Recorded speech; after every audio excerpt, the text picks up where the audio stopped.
Hey everybody, how you doing? I'm Tom Garvey, the Keto Cook, and my guest today is Charlie from Cooking Secrets for Men. Now Tom today, and Charlie, how you doing? All right? ciao tutti. Hello everybody. Well, what we're doing today is Charlie and his wife went to Italy. I believe for his wife's birthday, and the whole idea was that we talk food. Every time I talk to Charlie, that's all we do is talk about food. So, what a better way to talk about food is from his trip to Italy. So, Charlie, if you want to take it away. Sure. So we went to Italy for two reasons. Well, maybe three. I'm Italian, so I count that as a reason. So it was my wife's 70th birthday, and we wanted to do something special. So we decided to go to Italy for a couple of weeks. Plan the trip. We used an Italian travel agency that was very, very good. They took care of everything. We had transfers and drivers and guides everywhere we went. All the hotels were nice. All the excursions, and we'll kind of talk about this. But the second reason that we went is that we have a plan after my wife retires, which I'm not sure that she really wants to because she likes what she does and she's very good at it. She's a president of the Greater Milwaukee Foundation here, and there are a lot of projects that they're working on that she wants to complete.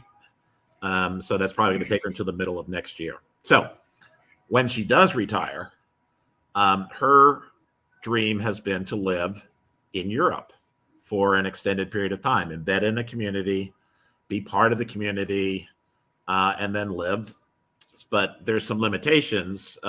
Italy's in the Schengen, which is most EU countries have a 90-day max visa. If you're not working, if you're not, in study or get some sort of access. If you're just a tourist, 90 days. So we compressed our time frame and said we'll just go for 90 days. But this was a kind of a what do you call it? We were scouting locations, trying to think about. Don't want to be in a big city. Don't want to be in a small, in a town that's remote. Want to be on a train line, so like a second line city. So that was kind of the second reason for doing that. So in planning the trip, we wanted to go south. So we fly into Rome and then went south down to Naples and Sorrento and Positano on the Amalfi Coast, which was a lot of fun. But to get ready to go, excuse me. Mm-hmm. I got some people in here talking. That's fine. That's fine. It's not a problem. So to prepare for this trip, I decided I wanted to learn as much Italian as possible. I've been studying for several years. We went to Italy probably about, 10 plus years ago with two other couples. And there was an event that kind of crystallized why I felt someone in our group needed to speak Italian. I won't throw my friend under the bus, but so we're in a resort town on the Mediterranean, Via Reggio, a beautiful place right on the beach. And we looked at the clock and said, I guess we have to get back for the train. We were staying in Lucca at the time. And then, so my friend goes up to the waitress who speaks no English and says, what time is the train? And she's looking at him and says, what time is the train? She don't speak English. She ain't deaf. Yeah, she's got, and you got no choo choo choo choo. And I'm thinking, oh my God, are we the ugly Americans? Yeah, exactly. So that's when I pretty much decided, okay, someone's got to learn how to speak to people who don't speak your language. You can't be that arrogant and think everyone in the world speaks English. Right. So I've had for several years a teacher, an insegnante in Pisa, who I speak to weekly. We practice Italian. I've got a buddy here in Milwaukee that I speak Italian. So a lot of the time there, I was the only person, English-speaking person who could actually communicate in Italian with people. Like I speak pretty good Italian, especially in short sentences that are present tense. And if I'm controlling the conversation, then I can pretty much do it. Anyway, So do I, Charlie. So do I. I talk in little short things. Yeah, un po. They say para italiano, so sì, sì, un po. So the first day we're in Rome, we walk out of the hotel, and my wife walks into the coffee shop, the bar. Coffee shops are called bars in Italy, and orders. She said, "I'm going to get a coffee." I said, "Okay." So I'm waiting outside. It's a beautiful day, and she's taken 10, 15 minutes. What the hell? I'm not sure why you're taking so long. So she comes out with eventually with a cup of coffee, and I said, "What took so long?" She says, "Well, I ordered a latte." And I said, "Well, no, did they give you a big glass of milk?" And she said, "Yeah." I said, "Well, latte is the Italian word for milk. So you can't order a latte. You got a cafe americano. So that then crystallizes why you should be able to speak some part. Exactly.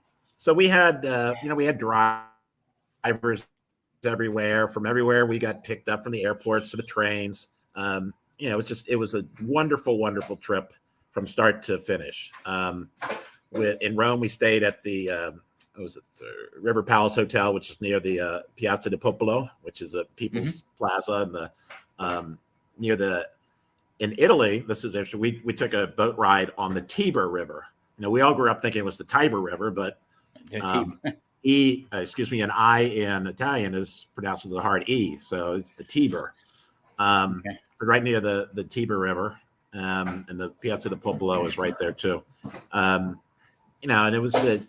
it's a nice area. It's not the Spanish Steps. It's not near the Coliseum, but it's it's nice. So the first night we're there, we go to this little hole in the wall place. I learned from my last trip that the best food is usually the smaller places, the mom and pop places. There's a little place, I can't even remember the name of it, on the Piazza del Popolo. So we go and we sit down, and the owner, whoever was, I don't think she was a waitress. She had to be the owner. Come in, we sit down. It's late, 8:30. And we order something, and we had a good time and had some drinks. So I get ready to pay, and I pull out my credit card. So, no card. I said, what? I start saying, you're on the freaking Piazza del Popolo. How can you not take credit cards here? So I said, I got 10. Jesus Christ. I get 10 euros. And I said, do you have anything? No. So I said, well, my hotel is right across the street. I said, no, come with me. So she takes me into the back. I thought she's going to say there's an ATM machine back here. And she goes up to the desk and pulls out her little credit card machine and says, you can use this. I said, you got to be kidding me. So this is just a scam to get your cards. Yeah, to not have to pay the fee for credit cards for a small business, which I understand in principle, but I think it was mostly trying to get tourists to pay in cash. So yeah. Hello, Big Matt. So that was an inauspicious start, but we worked through it. So then interestingly, the next day we did two things. We went to a winery and had some lunch, and it was a place called the Cantina Castello di Torre. It's in a castle. It's very nice. And I had the best carbonara I think I've ever had, carbonara.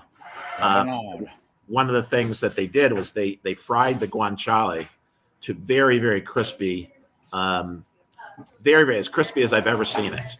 And then the sauce itself was delicious. So the combination of very crispy, crunchy guanciale was wonderful. It was back in a castle set in a mountain, bored down. So as soon as you walked in and started to walk down, it dropped like 20 degrees because you're underground.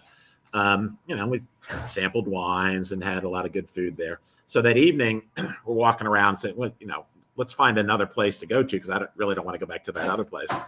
So we're walking down. There's a little joint on the side called Sood, which it. Wait a minute, somebody behind me. That's okay. Sood. Check. Sood, vino and can right. Can I have to check? We can edit anything. Sood, vino and cantina. It's vino and cantina is the wine and kitchen. And Sood is Italian word for south. So look at the menu, look pretty good. So walk in, and the chef is the owner, comes out, and we're chatting with him. I'm chatting with him in Italian. And he tells me, I thought he said his name was Miguel, but it's Michael spelled Michelle, and he said Michelle, but it sounded like Miguel. But I figured it out.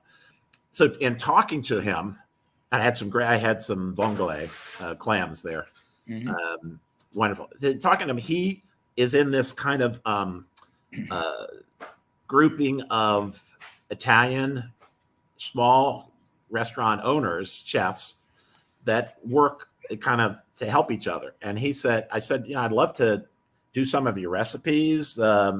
He said, well, I can hook you up with all these, chefs in Rome here. There's all these little small places. And I'm thinking, wow, this will be pretty cool. So we've exchanged several emails. He's going to try to work something out, but eventually I'm going to be in contact with all these small restaurateurs and chefs in Rome, and doing some of the things that they do that they're popular with. So that was a pretty cool day all the way around. How regional is the food? In other words, I'm out here in Vegas, okay, so I can excuse me, I can get just about anything. Well, you got to pay for it and stuff like that. But now I was never overseas. The furthest I was Canada and Mexico. That I never traveled, never had time to travel anyway. And now I don't want to. But my point is, the further inland you go, seafood's not there, right? Right. That's basically, so you're in that, whatever is in that region. Right. Okay. That's the food that you eat and stuff like that. Pretty much. I mean, that's typical for Italy across the board. Italy is not a very wealthy country. There are some aspects of it that are, but the majority of it is, a fairly, it's not poor, but it's certainly not wealthy country. Yeah, so they do with what they have. So part of Italian cooking, as I'm sure you know, is simple ingredients, minimal ingredients. They're not putting all kinds of stuff into these dishes. They're using what's available, such as the fresh, the produce that's available, the protein that's available closer to the sea. Obviously, you're getting seafood, pesce, and the meat out in the very chicken or whatever you happen to be. And then the places where they grow grapes and they grow olives, it's just different. But you're absolutely correct. It's regional, and each region is a little bit different. And it's interesting, the farther south you go, they are completely different than the north. There is a difference. There's certainly a difference in southern and northern cuisine. And, I'm not well versed enough to be able to point out the specific differences, but when I've talked to my Italian teacher about recipes and the like, she does point out, she lives in Pisa, which is more northern. There's a big difference between that and the south. They lean over there, right, in Pisa? And a little bit, yeah.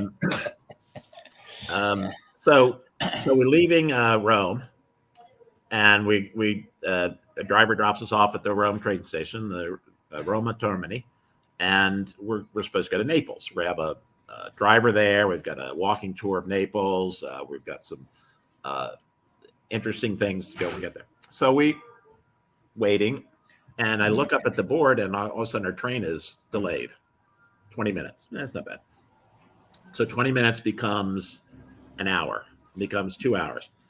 And it come to find out that there's an electrical problem on the line, and there's no trains between Rome and Naples and Napoli. We were there in the Rome train station for 8 hours.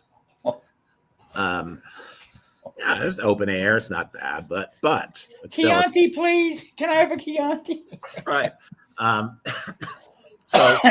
But because I could speak Italian, I was able to understand the train numbers that they were being called, and was listening for my, even though it was up on the board, you still have to, there's hundreds of trains going through there a day, and Rome, Napoli delayed, Napoli delayed, Napoli delayed, Napoli delayed. So finally, after 8 hours, I hear 9:50. So that's our train. So I got to look at the board, and damn, it wasn't. So I credit having speaking, at least knowing my numbers in Italian, I could get on the right train. So we finally got to Naples, and we're just, but so we get to Naples, and Naples, you may or may not know, just won the Italian soccer championship, Italian football. First time in 33 years. Oh. I don't know if you follow soccer. I was the Argentinian soccer player, was very famous. Diego Maradona they won, I think, the Olympics. He won a couple World Cups for Argentina, but then he went over and he played for Napoli for many years. So the stadium is named the Diego Maradona Stadium. His jersey's retired, and the whole city is just festooned in red and white ribbons. Blue and white all over. Posters, signs, jerseys, flags. It's unbelievable. It's like if you were around a high school and they're right around the area was all dressed up in the high school colors. Well, this is an entire city. That's a big deal over there. It's a big deal. Oh my God. Yeah. They hadn't won in 33 years since Maradona played. And it was the most exciting. So our cab driver from the Napoli train station to get downtown to the city was honking his horn and leaning out the window. Hey, hey! Wave your flag, wave your flag. I hope we're going to get there in one piece. And the Uber. Oh yeah, there's no Ubers in Napoli, unfortunately. So we're hopeful to get there. We do get there finally, and we're right in front of the Bay of Naples. Naples is on a kind of a inverted C, where Naples is here. Then you have Mount Vesuvius and Pompeii, and then Sorrento down here at the bottom of the sea. So we're up here, and we're right on the Naples Bay, and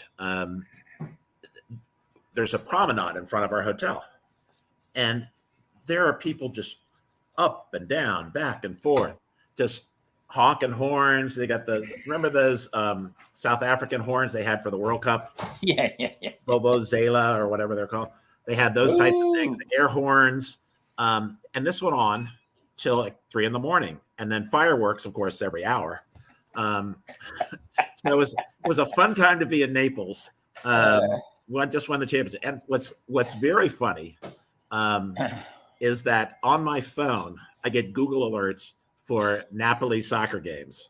That's funny. Because not that I'm following them, but I guess Google's algorithm says, "Oh, you like Napoli, so you should know what their football team is doing." What's going on with it? So now, quick question. Sure. Okay? Now you're moving into different realms and stuff like that, different areas, right? Talking with the people and this and that, the more popular cities like Rome would be I would think the most popular city in Italy. Would you Rome say and Florence? And Rome and Florence. Okay. Now getting into Naples. Okay. Now you're starting to get away from the. Still prominent as far as landmarks to go to, but now you're getting away from the busyness of it. Well, it's still a million. It's still a million people that live in Naples. Okay. Yeah. And it's a seaport. It's on a train line. Judy May. So I would call it a major minor city. Okay. It's like I don't want to slight like Minneapolis or it's not New York, it's not Chicago, but it's not Peoria. Yeah. Still a lot of bigger restaurants than smaller mom and pop places. Yeah, I mean in most places, and the one thing about Italy that's true, I think probably, well, I don't know if it's true all over, but it's certainly in Italy, in the tourist areas, almost everybody who works there speaks some modicum of English. Okay. And they have to be able to deal with the tourists. The farther inland you go, or the farther away from the center of the city, the less English that's spoken. And if you get out in the countryside, not only will they not even speak English, they may not speak Italian because they may be speaking a dialect. Okay. And that's like Sicilian, for instance, has no relation at all to Italian. They're completely and utterly different. Right. You could say a sentence in Italian and someone in Sicily would have no idea what you're talking about. Wow. Okay. So, but yeah, and again, where we were more touristy, you have what I call the tourist trap restaurants. What they say is if you go there and there's a menu out front that's in English, don't go there. Don't go there. Gotcha. Okay. That's a tourist area. See, I deal with a Sicilian every day. I don't understand what the hell she says anyway. So, well, I'm sure she knows what I'm talking about because she speaks Sicilian. No. Speak Italian. Little, very, very little. Un po' Italiano. Yeah. Yeah. So one of the things that was interesting to me, because I did try to learn how to speak Italian. A couple of stores that I'd go into, and I'd ask the person, a question. I don't even know what it was in Italian. I said, "Buongiorno." They say, "Tu sei Italiano?" I said, "Are you Italian?" I said, "No.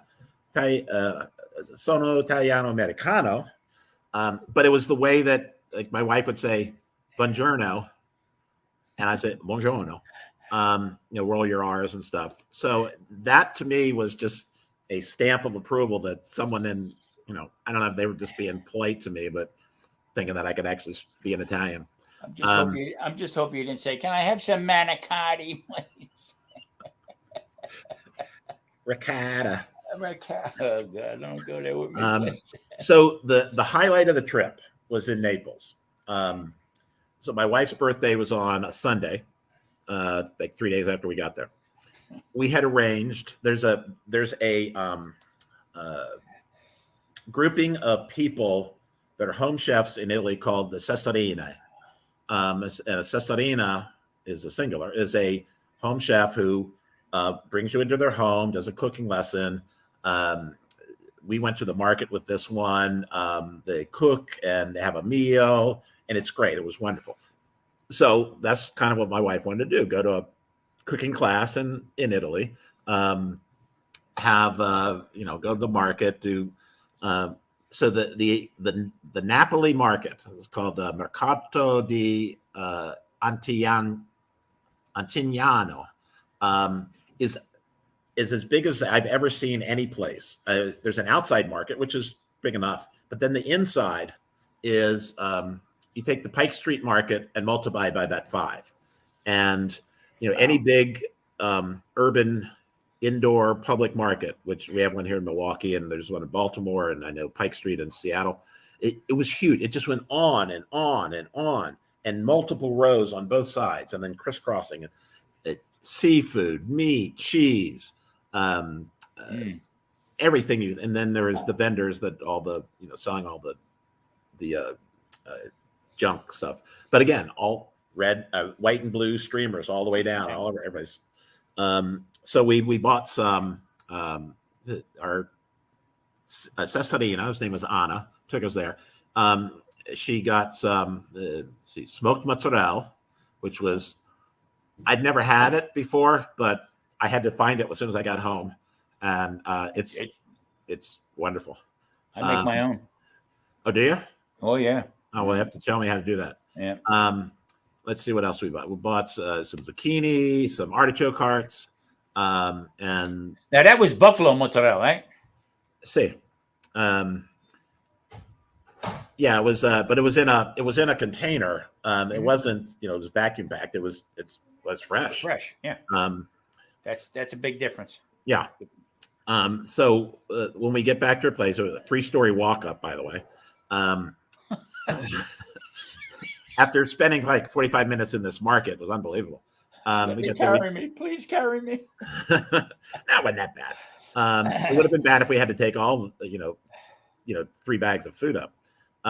But we get there, and she made some bruschetta that she said, no, sit. So we sat and had some wine and ate the bruschetta out on her little balcony. And she said she had to get stuff ready. So she started to get stuff ready, and said, come on in. And then we went into the kitchen. And by the way, she lives with her 85-year-old mother who speaks no English. But I was able to communicate enough with her to hold a conversation. How long have you lived here? Did you teach Anna to cook? Blah, blah, blah. Just, simple questions. And, the answers are either yes or no. So it's, Don't elaborate. Right. And so the other thing I figured out, not only in Italian, but in every language, everyone talks fast. No one speaks in complete grammatically correct sentences. Everyone uses slang, and there are inflections. In America, everybody says like. If so, I would fit right in. Well, but it's like that in every single country. We're no different. Italians are no different. Yeah. So when you start talking to someone who is not, you learn a language from grammatically correct sentences. You conjugate verbs. That's how it's done. But no one talks like that. So when they start chattering, it's like dove el baño? Where's the bathroom? Please. Right. So bruschetta. So she brings us into the kitchen. So she boiled some potatoes, some Idaho potatoes. Has her rices that. So we're making potato croquettes. So we make a little thing in our palm, and then piece of smoked mozzarella inside, cover it up. That's one thing. So we made about a dozen of those. Then she taught us how to clean artichoke hearts, which I'd never done it before. Oh, really? No, never cleaned one. Oh. I've eaten them, the leaves and stuff, but I've never actually taken it apart. So the one phrase that I remember says, take everything down till it becomes yellow. When it's yellow, that's what you can eat. That's what you want to eat, except for the choke. Yeah. Shoot. Excuse me. Okay. I lost my lights. Looks okay. Oh, thank you. Yeah, it looks okay. Yeah, it's fine. All right. So I got one looks like I need makeup, for Christ's sake. So we cleaned the artichoke hearts, and then we fried the artichoke hearts in egg wash and flour, fried zucchini, and fried mushrooms. And one of the things I was laughing, the chef Michele in Rome said, "Oh, you're going to Naples next? Everything there is fried." Yeah. He was absolutely right. And so what we're eating those fried zucchini, mushroom, and artichoke hearts while we're making gnocchi. Show us how to make gnocchi. I'm sure you've made it. Yes. Yeah. I don't have to make it again. I mean, it's fine, but it's too much work intensive for me. Bingo. So I just, and she also taught us how to make tiramisu. So we're eating our fried artichoke hearts and while we're making the tiramisu. She also made and not to cut you up, but tiramisu is totally different over there than it is here. Yes. Because of the cream and the way they make the cream and stuff over there. Yeah. I mean, no comparison. Well, yeah. I mean, most Italian recipes, like I said, are simple. Simple ingredients. There's not a lot into it because most places can't afford it. They take what's there and make the best of it. Let's see what else. So then we go over to we start eating the meatballs and red sauce, and she has like 3 bottles of wine. And it's my wife's birthday, so we're just knocking all this stuff down.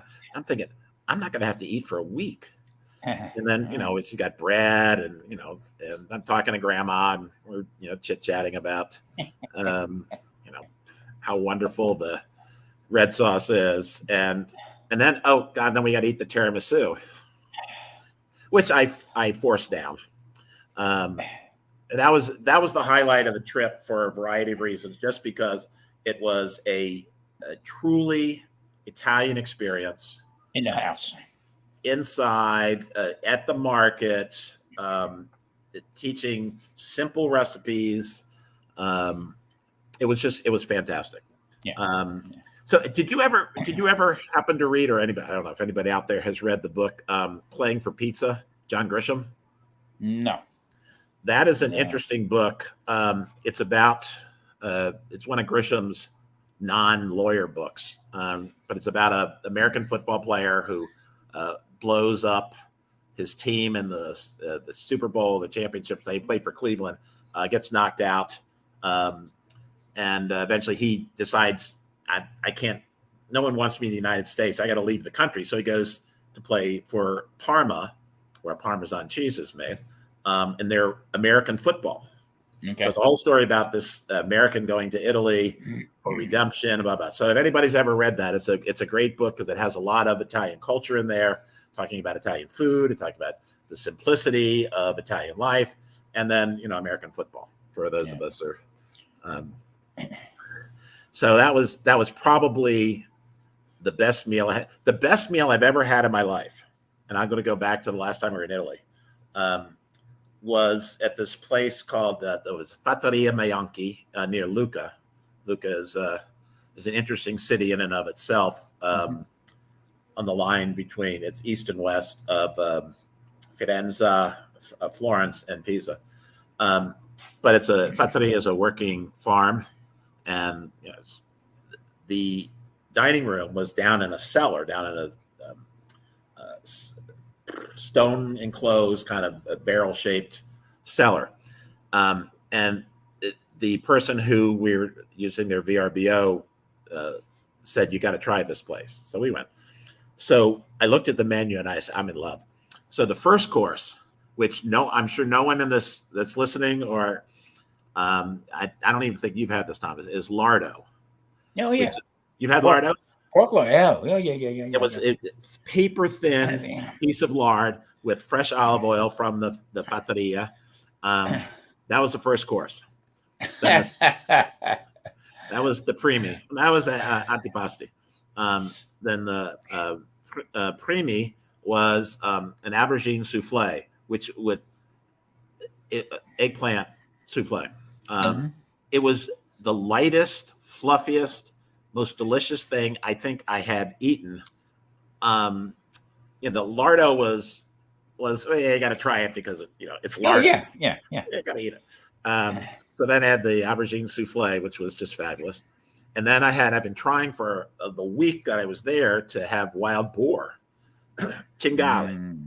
So I had ragu di cingale, wild boar, and that was just stupendous. And then we had gelato, the homemade gelato for dessert. It was soup to nuts, best one that I've ever had. But this meal, go ahead. We talked about this. I used to go down into Georgetown all the time, right? And out in front of one of the hotels, it slips my mind right now the name of the hotel, but out front, Famous Amos was on one side, selling his cookies.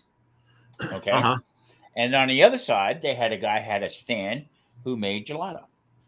So this is on not Wisconsin Avenue. It was on Wisconsin Avenue before it gets to M Street. Yeah, and it was right off of M Street. I can't. The name Martin's, something Carriage House. Mulberry House. Mulberry, yes, yeah. All right in front of there. Okay. Yeah.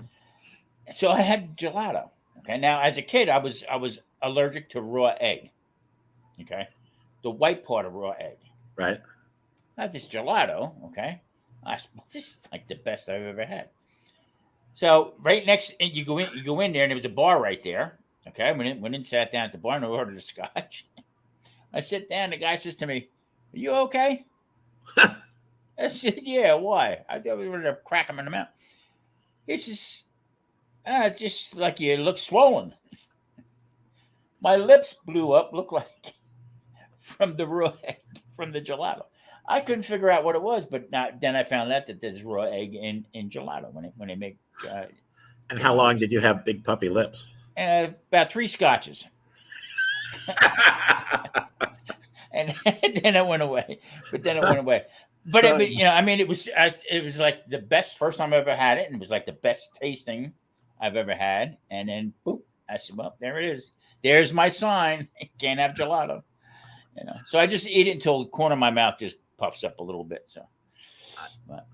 You still have that allergy? Yeah. Okay. Because you said when I was a kid, I was thinking, well, how do you grow out of that? But here's what happens is I started keto. I started making my own mayonnaise. If I could tell a good mayonnaise, okay, because it's made with raw egg, and I would start getting that itchy feeling, and lips would start going up.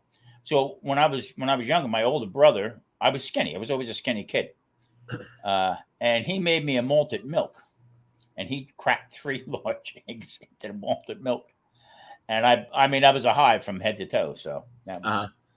But getting back to the gelato, I mean, fantastic stuff. I mean, just if you haven't, anybody out there hasn't tried it, you got to try it. It's really good.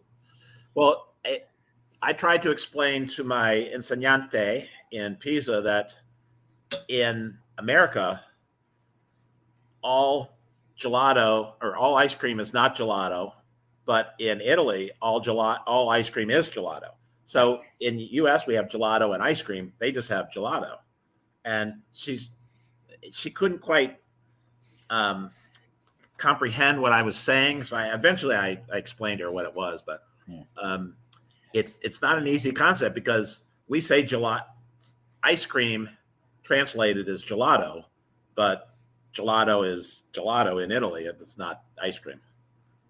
Yeah. But I do appreciate you trying some graters. It's like pushing the envelope a little bit, right? I got to tell you, now when somebody's right about something, I like this, and I couldn't find it because it's a Smith's, and Smith's is Kroger, right? So I'm up and down the ice cream aisle, and I said, "That's got to be here." And I'm looking up and down, up and down. Some old lady come walking past, and she must have said, "Look at this fat son of a bitch looking for ice cream." I'm looking, and bam, I found it. But they had crazy flavors, but I moved stuff around.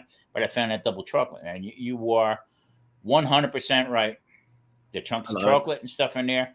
I looked at Maria. I says, "You know what? In for a penny, in for a pound. I'm going in." That was the first time in about a year and a half that I've had ice cream. It's easy to eat the whole thing. So speaking of graters, I'll tell you a brief story. So we have a place up in Michigan that we go to. And when my mother-in-law was alive, this probably goes back 30 years, we were up there, and one of our customs was to bring up a case of Graeter's ice cream. For those of you out there, Graeter's is a Cincinnati ice cream that, in my opinion, is the best in the world, and you can look at one of my videos and it'll explain why. I totally agree. So we get up there, we put the Graeter's in the freezer, and a massive storm comes 2 days later and just blows out all the electricity, which would include the freezer. So it was out for a couple of days because, it's kind of a remote area up there. It's not, it's not a major city. It's just a resort town. And my mother-in-law opens the freezer in horror and said, "Oh my God, everyone get in here. Get a spoon." We all drank it. It was almost liquid. So, and then pulled out all the chocolate because some of the hunks were, Devil dog. But that was drinking the Graeter's because the electricity went out. All right, back to Italy. Yes, back to Italy. Okay. So within Naples, we had several excursions. We went to Pompeii and Ocolano, which are both destroyed in the Vesuvius eruption. So as kids, we all learned that Vesuvius erupted in 79 AD and destroyed Pompeii. That's what we know. But until you go there and see the immense city that was there, that they have restored, it is an unbelievable situation. If you have ever a chance to, you're in Italy and you have a chance to go to Pompeii, you must. To see what they did 2,000 years ago, from an engineering standpoint, from a community building standpoint, just everything that was going on in that city at that time that's been restored it's you can't really put it into words. You almost have to see it, and it's miles of what they've restored. So we were there for a day, walking through it. It was unbelievable. Then another place that's nearby is called Ercolano, which was destroyed. It was at the time it was a beach town. And they have a row of what would be cabanas in today's world, and that was all taken over by the lava. But the land goes another mile out to the sea. That's how far lava flowed from Vesuvius in 79 AD. It stopped. The water was here, but then it kept on going another mile, and then hardened, and then that became the earth there. Wow. It was unbelievable. Unbelievable. I keep saying unbelievable. So I say it all the time because I mean, when something is like, I say this is either very delicious or unbelievably delicious. The scope of what it was, and to understand the people that had no shot whatsoever. They were just consumed by lava that was 1,000 degrees. They had no chance. And then to find the bones and find slaves that were handcuffed to furniture and to walls. Holy crap! Yeah. So it's the immenseness of what was there. So the next day we go to Vesuvius, and this is one of those comical days. So we're in our hotel in Napoli and go outside waiting for the driver, waiting, 10 minutes late. So I call the travel agent, who is very, very helpful. So I'll call right now. So she's on her way, should be there soon. Okay. So about 10 minutes later, this woman comes walking down the promenade there, and she says, "Carlo?" I said, "Si. Vieni." I'm thinking, okay. So we start following her. I said, "Dove la macchina? Where's your car?" And so I said, "Parle inglese?" "Oh, no. I said, "You don't speak English?" You're red. We had to walk 4 blocks because she was in a private car, and the only cars that were allowed on the promenade were a service car, the cabs, Ubers, buses, that type of thing. So we walked her car with our bags because we're going from Vesuvius to Sorrento next. So she's our conduit to go down the Amalfi Coast. Right. So we get in the car, and she really speaks no English whatsoever. I'm trying to communicate with her, and I said, "Dove la guida? Where's the guide?" La montagna is at the mountain. So we're supposed to have a guide, and I said I was hoping the guide might be in there because the guide would speak English. So we Vesuvius. If you take Lombard Street in San Francisco, the old Bill Cosby thing where it's gone up and down. So Lombard Street times 500, ascending around a mountain, going 80 miles an hour. That's what our ride was. And my wife said, "You got to tell her to slow down." I said, I'll try, but no go. We get most of the way there. Then there's a dropping off place because no cars are allowed past a certain point to go up to Vesuvius. It's a national park. So there's several buses that are shuttle buses that take you for €3. Okay. So I told the driver, she said, 2 ore? I said, no. That's 2 hours. No. un ore, 1 hour. But I wasn't quite sure she got what I was saying. I said, no, we're not doing the whole thing. Right. Because it was raining and it was, we're old. Yeah, that's what I was going to ask you about the weather. What was the weather like when doing most of it was pretty good. We had I would say high 60s to low 70s. Most days sunny. Most days we had a couple rainy days. Cool. But even on some of the rainy days, it became nice later. So we had, knock on Formica. It was a good weather trip. We had pleasant. Wasn't too hot. Wasn't cold. It was mama bear weather. Did you consider that when you were making your plans? Not because we were going around my wife's birthday. Okay. Yeah. We just live with it, whatever the weather was. So we get on these shuttle buses, and I said to the shuttle bus driver, "Where's the?" He actually spoke English. I said, "Where's the guy? Dove la guida?" So at the mountain. Okay, at Vesuvio. Okay, so we go up. It takes 5 minutes to go up, and they drop us off. And there's these school buses full of people. It is a timed entry. So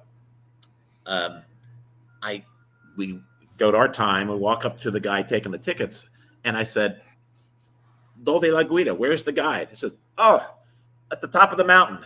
I said, "What?" He's up there eating a pizza. Don't worry about it. I said, "But all the guides are at the top of the mountain because they guide you back." Well, I think if my driver had been able to communicate, communicate at the beginning that the guide was actually at the top of the mountain, we would have saved a lot of time. So we that's funny. The guide's at the top of the mountain.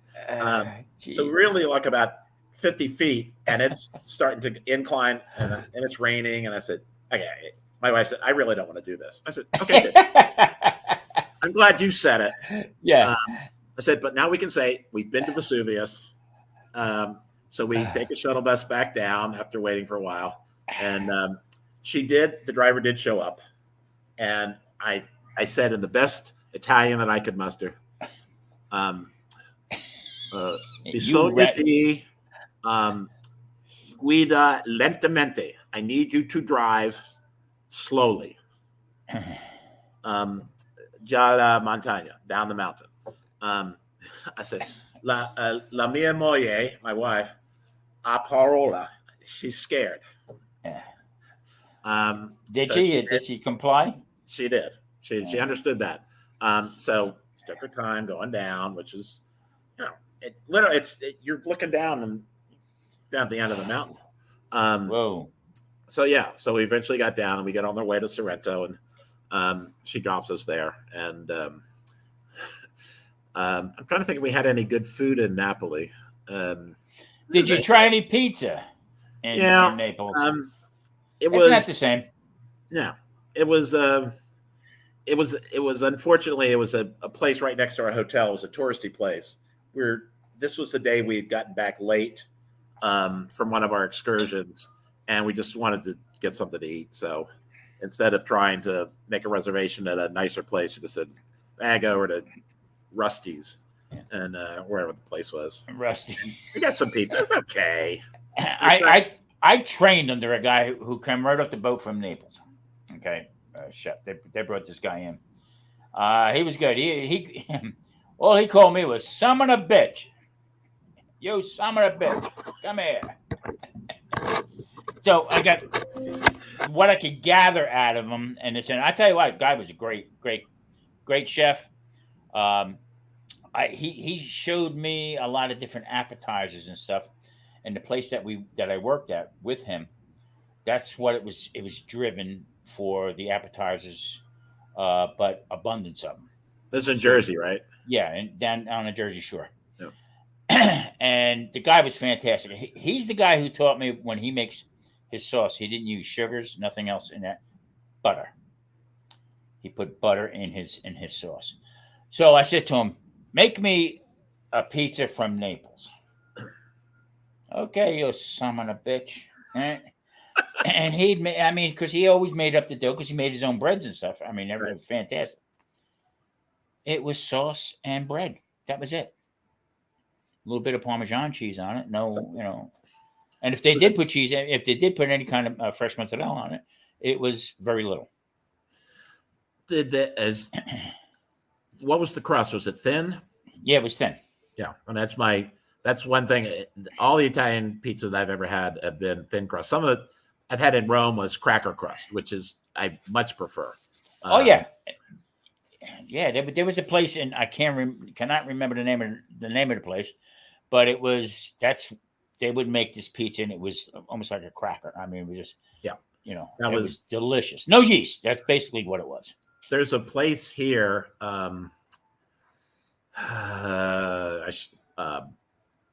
It's a pizza place. They're National Pompio's. Oh God, I can't remember the name of it. Anyway, so they make pizza. You go in and watch them make it on a tour. So you go in and they make a little personal pizza, you know, and they put it in the oven for 2 minutes. And it's gone. That's it. A little sauce. So the sauce doesn't sink into the bread and make it soggy. It's delicious, and I think that's that's what they do in Rome. Thank you, Murray. For 20 minutes. Thank you, Murray. It was Federici's was the name of this place in Freehold, and this place was jam packed. It was like one of the oldest places in Freehold, down by Freehold Raceway. And they had one street with all of these different little pop up restaurants and stuff. But Federici's was there from day one, and that's what they made, a cracker crust pizza. And I'm telling you, it was outrageous. But getting back to the chef from Naples, he said it wasn't big. It wasn't a big thing. He said that was something quick, whatever, put together. You know what I mean? But he was more or less with like you had said before, fried foods, all the fried stuff. But he did different sauces, okay, for the seafoods and stuff like that. So, and it was quite the art to see different ways of doing it, you know. And I learned a lot from the guy. I really did. I was appreciative of him. And then when I left, you know, he said, "Where you going now? You son of a bitch. Where you going to work now?" I said, "I'm done. I'm getting out of it." You know? Well, yeah. If you can learn from someone who trained in Italy, the simplicity of the dishes that they make can't be overstated. Right. You know, just simple ingredients, fresh, and they married with great compliments. But you know, they're not. That's what this guy taught me. He said to me, he said, "Listen, you're going to complicate things. Yeah. Okay. You're in a business to sell food. The more you complicate it, okay, the less you're going to remember how to do it." He said, "So you're going to take the time to look at a piece of paper and this and that, a piece of that, a little bit of this, a little bit of that." And that's the way he talked to you. Okay. You keep it simple and it's good. People like it. They come back. And he was 100% right. I mean, exactly. You know. I mean, I freely admit that I'm an Italian food snob, and it's not even debatable. I see some recipes. If you want to call it authentic, then make sure it's authentic. That's if you want to say this is my version of whatever, okay, fine, that's your version, no problem. But I see some of the stuff that people put in and say this is the best spaghetti ever. I said, oh my God, and it's all I can take to pull my hands away from the keyboard to say you have no idea what you're talking about. Exactly. That's why we're doing what I do, and I miss the pasta. That big part of my life. Okay, pastas, breads.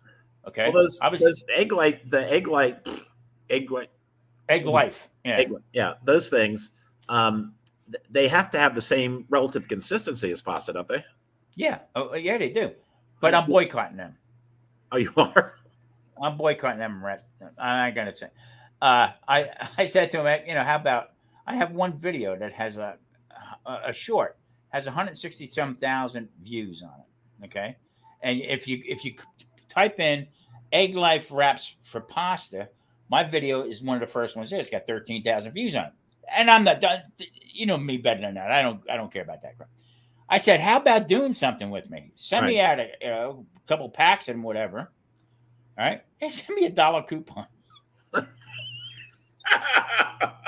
Thank you very much. Thanks for playing. So I told Keto Mike, I said, I owe you 50 cents. We'll split it. But now I'm making my own now. That's what I was. I should have said the ones that you've been making on your own. Oh, Charlie, what a big difference. I'm gonna be making some manigot for Marie's gonna do it. She likes it. Okay.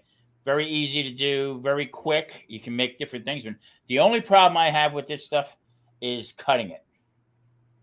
Well, you seem to do fine with the pizza cutter. Yeah, I like it I want it a little bit thinner. So is it thin, sturdy enough to hold the manigot? Oh yeah.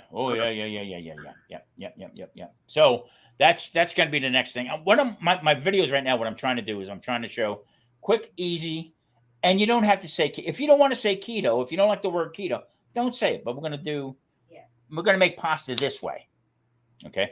It has the same consistency as pasta. Actually, it really does. And by the way, you can't eat a lot of it because it'll fill you up. Right. So I made that thin cut chicken, and that's a pepper sauce. That wasn't a tomato sauce. Right. And I tell you what, it was fantastic. Yeah. Even better than the next day. But. I stumbled across something on Facebook. It says low carb cooking. It seems to be. Is that your group? Yeah, that's me. Yeah. No, I've never seen this before. Yeah. So I got to go back and check it out. I'm trying to mix things up. That's why I was intrigued about doing this with you today. Okay. I want to start doing some more collabs. Okay. Live. Charlie, I got to tell you, if everybody out there hasn't seen Charlie's channel, please go see it. Very interesting. He has people from in Milwaukee, top-notch people, very important people that he has a good time with and takes the edge off a little bit, and they cook. Food. It's Cooking with Milwaukee Community Leaders, where I interview a community leader, then we cook, and then we eat. Right. Food brings everybody together. I don't care who you are. Food and music.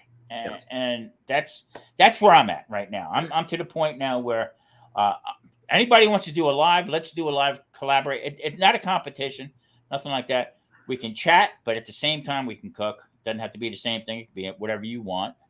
I think I might start it out, two guys having lunch. But that's how we can start it. And I agree. The food, if I could figure out a way to get around YouTube dinging me for using good songs, then I'd use that more. But I got blinged this past month. I got blinged quite a bit, but I'm at the point where I don't give a damn. I see it all the time, and I said, "Well, how does he get away with that?" Guess it's. I keep looking for stuff not in the public domain. I notice if I cross mingle things, if I bring something from Facebook over to YouTube, same song, I'll get popped. Really? Okay. Yeah. You'd think it would be the other way around. Well, what happens is when you do a short, okay, on YouTube, that music that comes up is from YouTube Music. Right. They'll let you get away with that as long as it's 15 seconds, under a minute, basically. I'll still get monetized through it. Couple songs, certain songs you get popped, but it doesn't affect your video. All right. Now, if I take that video and I download it from YouTube and I bring it over to Facebook, Sony Music pops me. Oh, really? Oh, okay. Gotcha. Okay. So now if I make a reel on Facebook with the music, and I take that and I bring it over to YouTube, bang, copyright strike. Huh. So yeah, so it's juggling. So what I do is I'll make the video and then I'll blank it. I'm no talking, no music, no nothing, and then I'll put up either one. I'll put the music on it like that. Interesting. All right. I just don't like to. I just don't even worry about it. You know what? Exactly. I'm to the point. Editing enough is hard enough. That's why I'm saying if we could do some lives, and I invite everybody to come on, okay? Because right now we're splitting this. Charlie's getting equal time like I am, and this is what it's all about. It's about helping one another, but learn from one another. Yeah. Okay. So when Charlie said he was going to Italy, and I said, "Oh my God, oh my God." But you're part Italian. Yeah, and but Yeah, I'm just looking at her right now. She's looking at me like, I don't want to become a story, Charlie. So one of the things I was interesting to me about Italian cooking, and you may know it in the back of your brain, but until you go there and it comes before it. So almost everything pasta wise and risotto wise was cooked al dente. The rice for risotto had a teeny bit of crunch to it, and the pasta the same way. There wasn't this mushy, overcooked pasta. It was fresh pasta. It was probably cooked for a minute or two, but it had a little bite to it, had a little crunch to it, but that was everywhere it went. That was the way that pasta was served, and I started thinking about it. Said, well, that's what really you should be doing. But it was just the risotto was the one that really crystallized it for me, because I had it twice in the hotel in Salento, different things, but it had that little crunch to it. And I said, all right, this is cool. I like this. Yeah. You know what I want? Here's the question in the back of my mind. Okay. We see our wheat fields out here in the U.S. and this and that. Did you see any of that, where they grow the semolina and stuff? Did you see anything? No. Saw a lot of olive trees and a lot of, grape, growing grapes. I didn't see any hops being grown. Yeah. Yeah, but I tell you what, most of the pasta is all semolina. Yeah. I mean, it's just, how about tomatoes? San Marzano's. Oh, I asked somebody about that. They said they grow pretty much year round there. Yeah. Which the tomatoes there, I mean, we don't know what tomatoes are. We get them for 4 weeks out of the year. We get nice tomatoes over there. They have beautiful red, juicy tomatoes year round, all over. A lot of their produce. I think most of the wheat is grown more in the center of the country, because there's more manufacturing and more commerce on the coast, and on the train lines. That's where the population is. So the farms and those things are more located, more central, that aren't on the train line, that are hard to get to. Now, did you make it into Tuscany at all? No, we went south from Rome. Okay. Rome to Napoli to Salento. We were in Tuscany last time. We were in Lucca. Last time we went to Lucca, we had a home base just outside the wall, and then took the train everywhere. Okay. To use that as our place, our anchor. On this trip, we changed hotels 3 times, and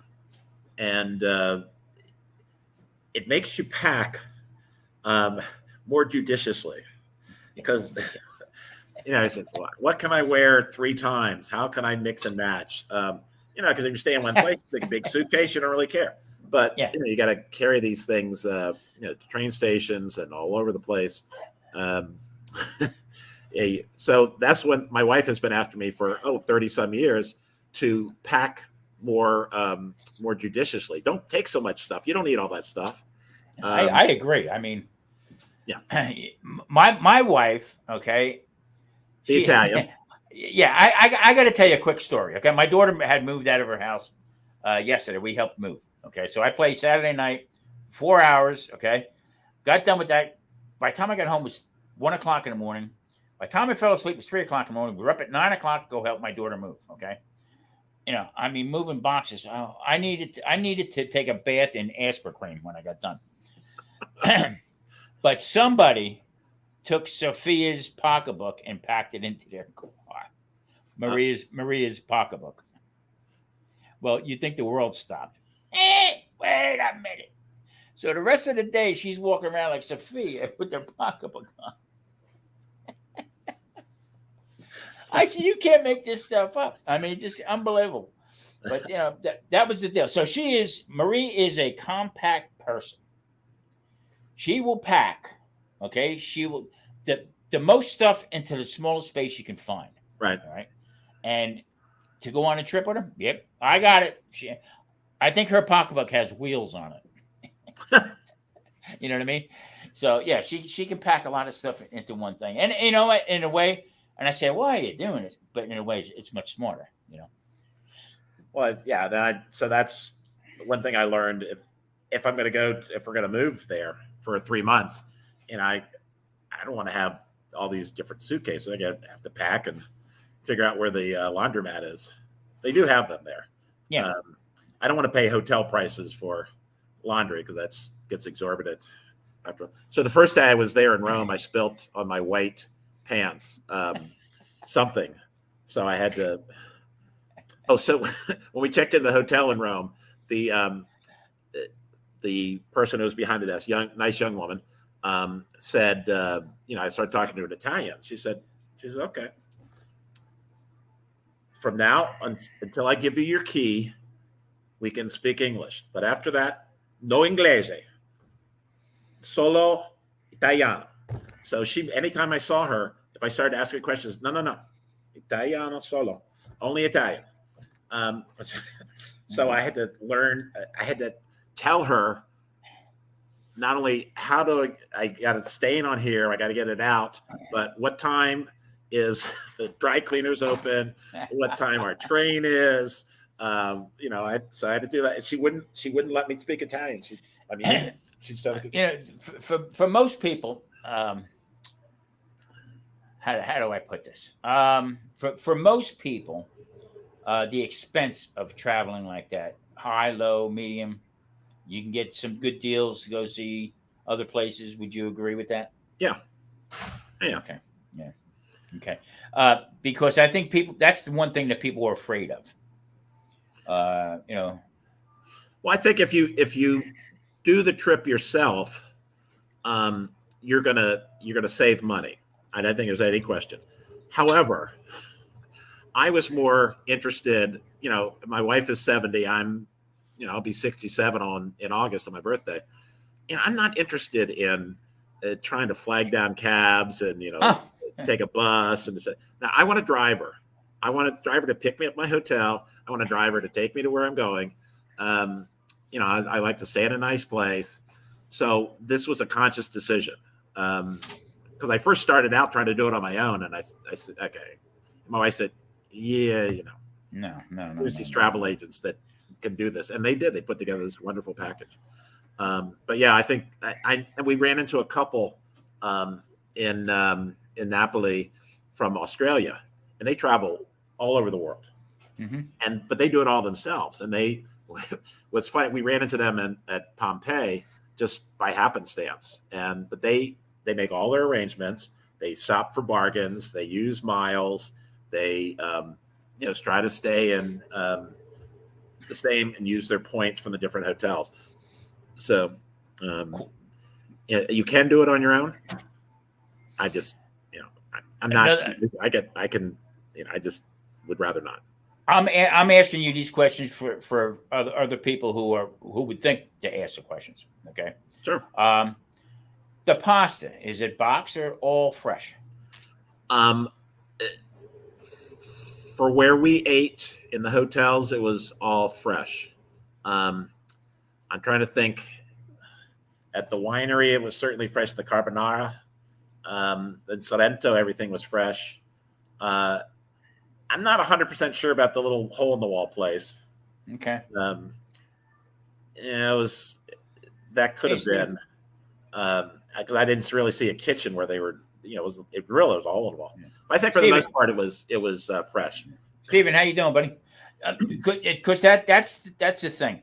How I like to do things, Charlie. I mean, play with your food, that type of stuff. I mean, it just for me to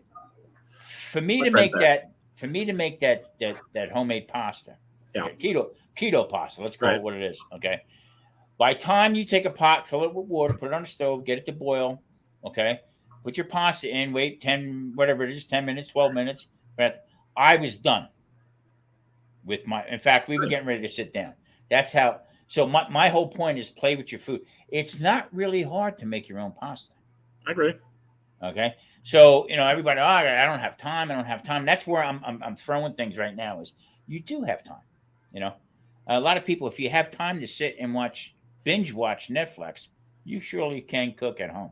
You know what I mean? Well, if you look, most places that make fresh pasta, they're not sitting and letting it dry, and then they're taking it from moist and putting it in the sauce, or cook it in the water, then in the sauce.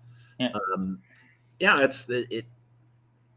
that's trying to put too much effort into making pasta. My son he's a pasta Nazi. Not smooth enough when we make it together. I said, come on, this is.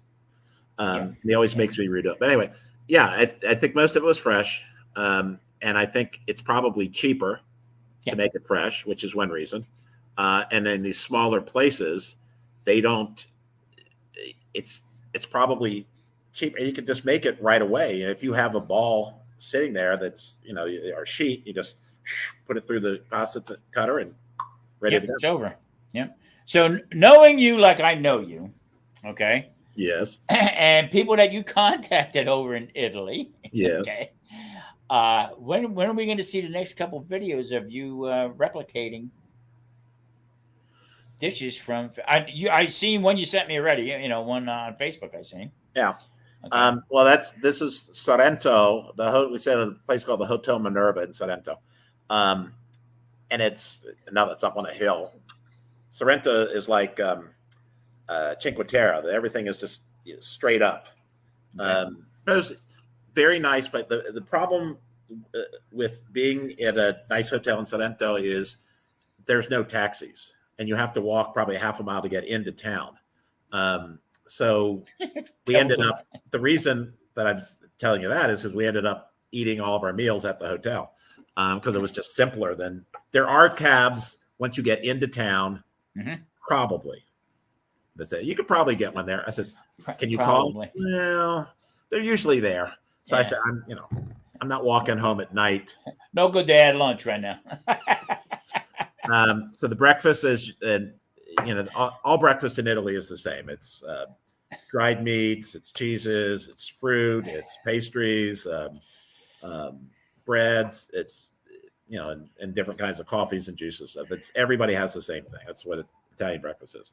But the dinners, and this is getting to this Hotel Minerva in Sorrento, they had a fixed price menu every night. And the menu changed every night. So it was a different menu every day that we were there. And I had the best food at this place. And one recipe that I did was a interview with the guy, Judge Derek Mosley, was the stuffed roasted red pepper with spaghetti, zucchini, eggplant, and olives, and then roasted again with olive oil on top. So that was one. It just sounded great. I ate it. It was great. My favorite dish was a lamb ragu, which had the most intense flavor that I think I've ever done. So I did make that over the weekend. I'm editing that video as we speak, so that'll be out. They do have a lot of lamb there too. They also have a lot of lamb dishes, pork, and actually the beef. But that's why I asked you about Tuscany, because I know Tuscany has a lot of wild boar. Yeah, and I get into a little bit of a, like I said, I was never in Italy, but I said, training under this guy where I got quite an education from him. But I get into a little. There's a place here we go to, the Tuscany Grill and Seafood. All right. And I had one guy say to me, "Their sauce over there sucks." Well, we eat a steak, for crying. That's what they do. It's a steakhouse and seafood house. It's not, not pasta. It comes with it, and I'm sure, that's everybody's sauce is different. You know what I mean? There's another place down the street from me, Giuseppe's. They're from Cleveland, so their sauce is completely different than anybody else. It's much darker sauce. They cook on and on and on. But I'm trying to explain to people that Tuscany is beef, pork. Okay, that's basically what Tuscany is. It's landlocked. Yeah, and so that's what they have big steak. I mean, I said, if you want, go to YouTube and watch. They cook these T-bones. I mean, that thick. 3-4 inches thick. You know what I mean? So, I said, before you open your mouth, learn a little bit first before you stick the old foot in there. But, so the Fattoria Meanchi we went to last trip, one of the guys I was with did order the bistecca, which was probably about that. It was probably, I think it was a 2-pound steak. It was huge. I said, CJ, how the hell are you going to ever eat that?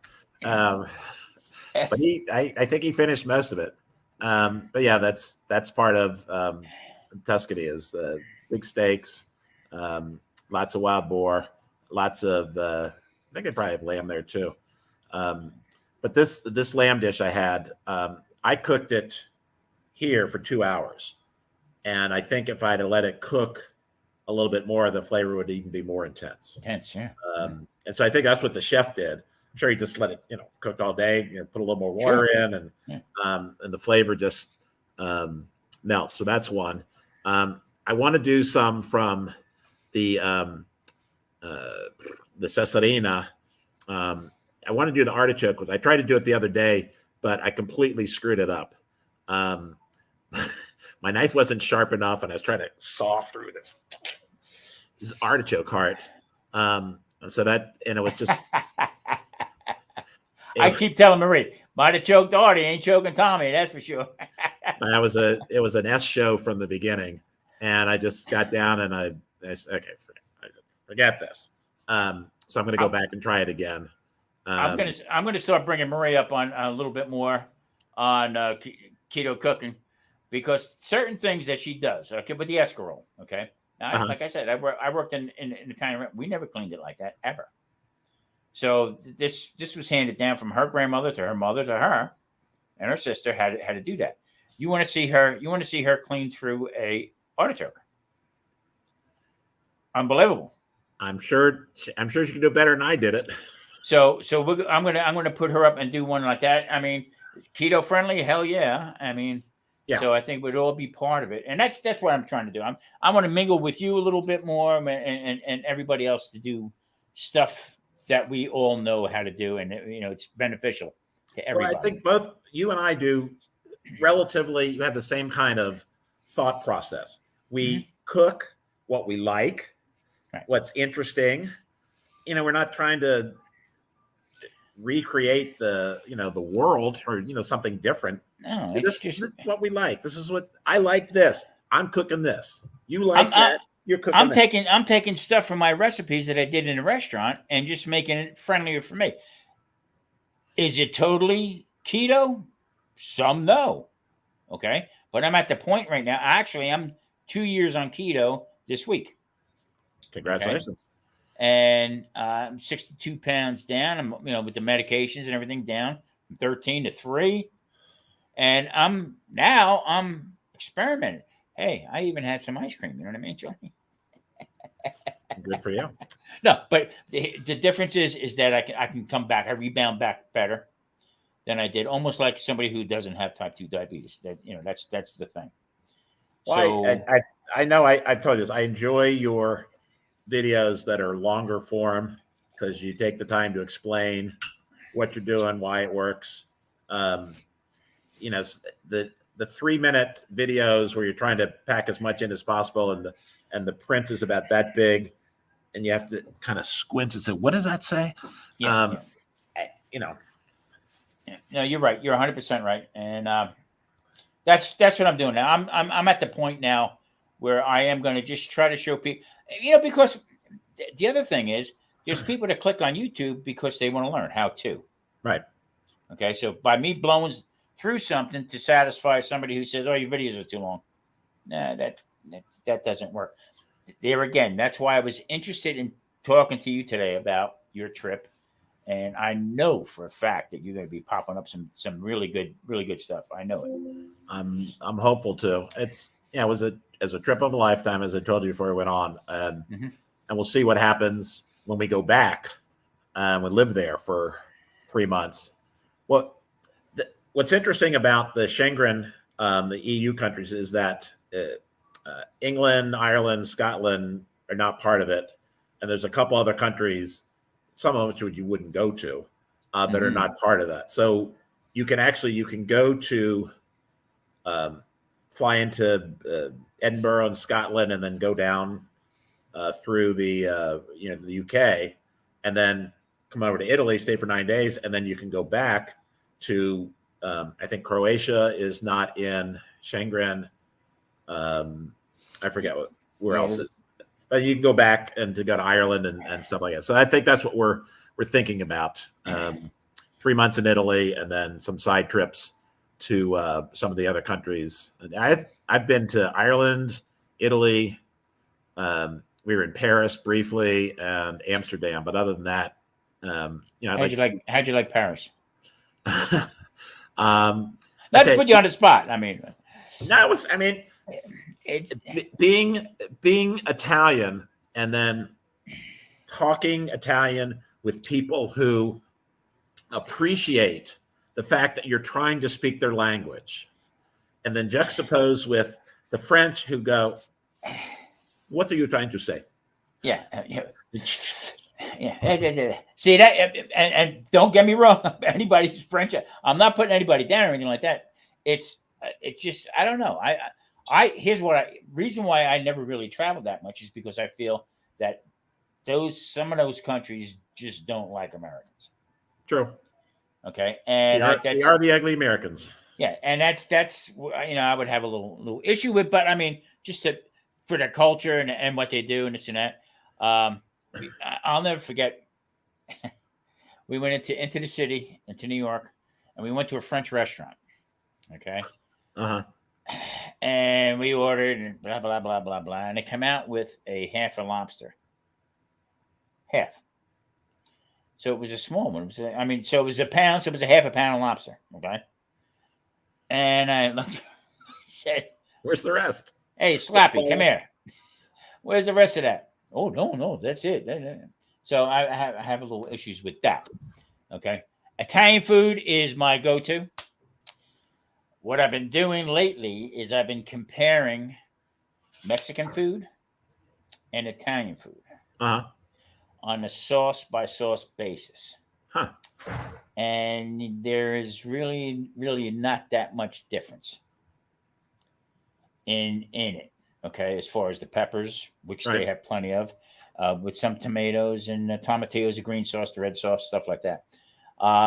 And just comparing different foods. Okay, beans, and it's not all about the beans. It's actually different ways of sauces that can come together. Like that last video I did, but that was all pepper sauce.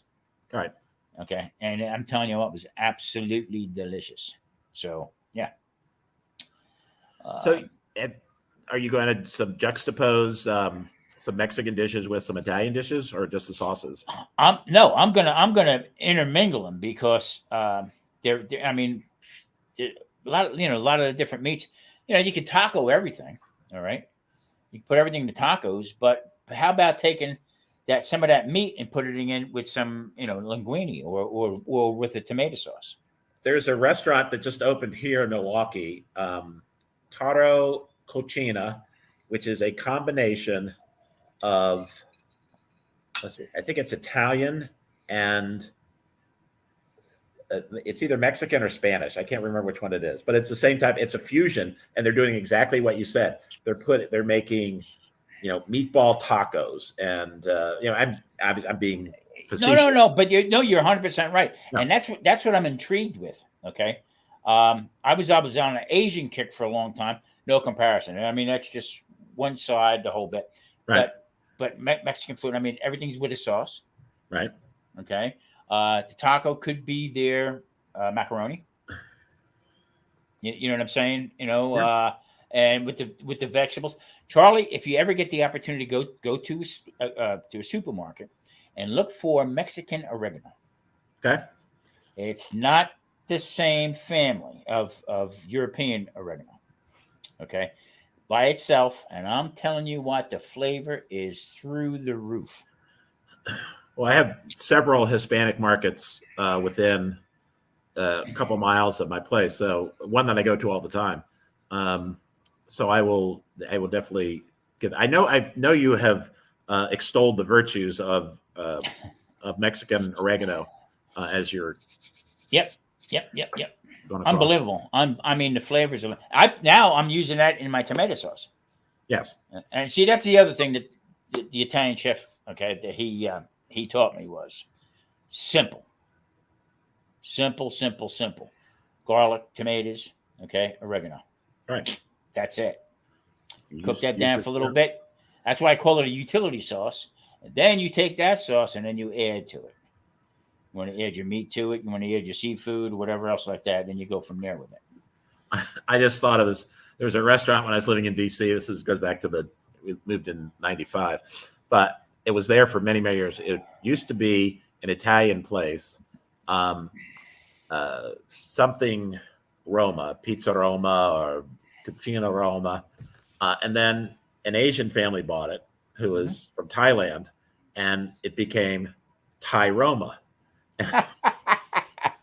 And cool. So you walk in and they said, "Do you want Thai food or you want Italian?" I said, "Well, you want a Thai food. Well, sit on that side." There was a place. Sit over there. There was a place in Houston on Westheimer, all the way at the end. Okay, and it was called Via Paredes. Okay. So when I lived in Houston, St. Patrick's Day was coming up. I'm saying, this is going to be a dud. All right. Yeah. Well, this one dude I worked with, he says, "Come on, we're going to take you to Via Paredes." Via Paredes was half Italian, half Irish place. Oh. So as you open up that double doors, as you open up the double doors, it had a red line and a green line. Either you went to the right over there to where the Irish pub was, or you went over to Paredes where the Italian food was. St. Patrick's Day, they had on Westheimer, they had the big St. Patrick's Day parade. So me and him took off from work. We're down at the parade in front of this place, okay? And my daughter was like 3 or 4 years old when we were there. And I got home, I was half shit-faced, and she says, "I see Daddy on TV." The local news did a pan, and there's me and my buddy there having a couple of drinks. But you went into Via Paredes. On the Irish side was jam-packed, nobody on the Italian side, St. Patrick's Day. But then you went back to St. Joseph's Day, it was the opposite. So yeah, it was St. Joseph's, yeah. Yeah, it was pretty cool. I don't know. Well, Charlie, we're coming up on the 2-hour mark. Anything else you want to talk about with your? No, I think I covered the. So we had a one last story. Yeah, no, take your time. We're good. We went on an excursion. We're supposed to go out to down the Amalfi Coast. There's 3 or 4 cities down there. So Sorrento, as we talked about, is on the sea, and then on the opposite side, going down, is the Amalfi Coast. So it's Positano, Ravello, Pontane, and Amalfi, which is actually a city. So the roads were similar to what we saw in Vesuvius, except instead of going up, it was just around the mountain. But you look down. Is that guardrail really going to hold us? Oh no! And it was raining, and it was foggy, and the guide and the driver were up front, and the guide's doing this. He's wiping off the windshield for all the steam from and I'm thinking, oh Jesus, you can't really see, and so I just turned away, and I'm not watching. We got there okay. They were nice little chat. So on the way back, I said, "Andare alla strada." So it means, are we going on the autostrada? And they said, "See, we're not taking back roads. We're going to get back on the autostrada, the highway." And any interstate, please. Yes, I said, please. And it was scary. But so my suggestion, if anybody really wants to go to Italy, is to deal with a travel agent, or any country. This company that I dealt was called Rough Guides, and they have guides all over in every different country. But they're very responsive. They have all the excursions that you would find on TripAdvisor or wherever, and then they kind of package it in together. So That's what I would do. Food wise, okay. There again, anybody who wants to travel anywhere, local or stay with the hotels and stuff like that, and I know the answer. Well, go as far out of town as you feel comfortable, but local. The hotel's okay. I think we were exceedingly lucky with the one in Sorrento, because the food was just so good every night, and the. So Sorrento, as you know, is the home of limoncello. They make it with Sorrento lemons. So there's a hotel bar as you're leaving the dining room. And the first night we're there 4 nights. I said, well, let's stop at the bar and get limoncello. So we go and I have 2 or 3. It goes down pretty smooth once it's cold. So the next night, we're walking through, and the bartender, Antonio, says, he said to me in Italian, "Your limoncello will be waiting for you on the way out." And every night that we went in, we stopped and had a couple of limoncellos, but the bartender was just, okay, limoncello, what, and for your wife? Anyway, so Tom, I appreciate you, put me on. I could talk about Italy forever, being an Italian, and I love, as I said, I'm an Italian food snob, but I do love to eat. Whenever I see any of your Italian stuff, I know it's going to be good, because even though you're not really Italian, you kind of are. Yeah. What the funny part about that? I was a young guy back then, and the funny part about that was, this guy would get, he'd go out and he'd mingle with the people the whole bit. He ran a tight ship. Okay. Stuff would come in. We knew how to handle it. I did, like I said, most of the appetizers and that, but just kidding around with me, hey, son of a bitch, come here, because I always questioned everything, because first of all, I didn't understand a freaking word he said. Right. Okay. I didn't major in broken English. So, but he would show me, hands-on show me this and that. Okay, you got your son of a bitch hit me in the head, But then when it came to the push come to shove, I loved the guy to death. I really did, because you know what? He poured his heart out to me about making sure that I knew what I was doing to move on. Right. And that's a big plus. That's why, my friend, I want to do more collaborations. I want to do more live cooks. Through your, I watch everything that you put up with your guests and stuff like that, and I hope I wasn't off color about the priest, for him to make three quesadillas, and that was like his penance, that's a Catholic joke.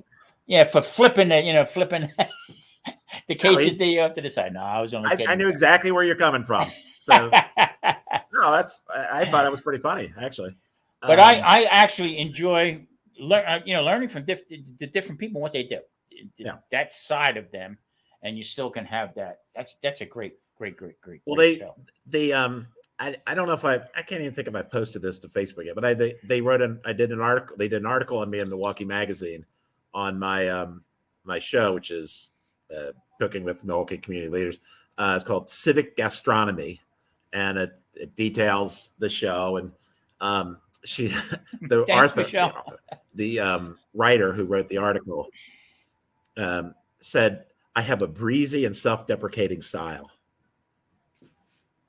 No, you know what though, Charlie? Breezy and yeah. Hey. Well, what cracks me up is that you get into it and you tell them, no, fix that over there, get that over there, fix that. And I love the fact that Olive's in every one of them. So. Oh yeah, well, Olive's a constant. Olive is absolutely a constant. Even if I'm not, even for the most part, if I'm not using olive oil, I have the bottle there. I just feel like it should be there. This is a great segue. I got to say one thing. Okay, Charlotte. Okay, Gulf Coast Granny. Marie's in the chat also. Ask Marie where her olive oil bottle is. Where your olive oil bottle is. Okay, Marie's been very lazy about painting stuff. I don't know. I'm waiting to hear that. I had being at Charlotte is always there for me. Okay, I promised her Is that Big Valley Living? No, that's Gulf Coast Granny. Okay. So I went at the Big Valley Living. Very nice. That's thank Michelle. Michelle. Thank you, Michelle. They have a great channel also. Talking with the kids at the high school. That was a lot of fun. I enjoyed that. Yeah, see, that's what I'm talking about. That's the kind of stuff that nobody else does. That's the stuff that intrigues me to watch. Okay, so putting up a collaboration between the two of us, and it's I'm ready. Let's talk offline about that, and we can work out details. Got it going good. All right, Charlie, you about ready to wrap this up? Absolutely. All right, everybody. Thank you for checking in. Make sure you check out Cooking Secrets for Men. Ciao tutti. And everybody else, drop keto before we shut off, so you can drop your links. Pretty much everybody knows each other. And okay, hey, listen, I'm live from Las Vegas. He's over there in Milwaukee. Just got back from Italy. Okay, we're gonna cook. Talk to you later. All right, man. Good. Thanks so much. Bye-bye. See y'all.